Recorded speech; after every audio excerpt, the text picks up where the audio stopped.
Hello and welcome to our show today. We're gonna play Spider-Man Web of Fire.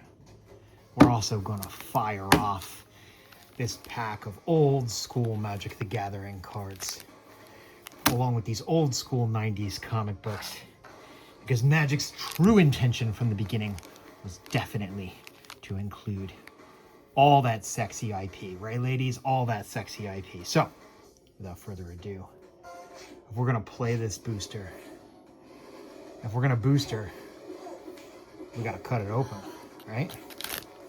Oh, see, and for it to be the best method to open Magic cards, you must practice the technique. Otherwise, you're never gonna get these cards out of here.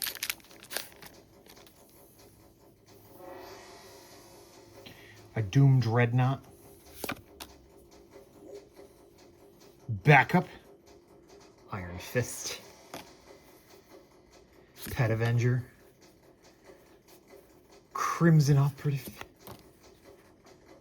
Blah. AR, whatever.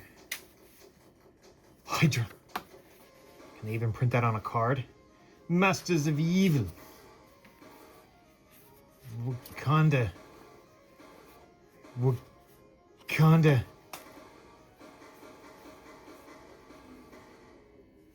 Is that a rare? I'm sorry, I'm old school, guys. I don't even... Is this the new Mr. Fantastic? Super Antomo. Hydra Assault Robot. Okay, a bunch of stuff I don't know so much about. I guess I don't know those old comic books like I thought I did. Have a great day.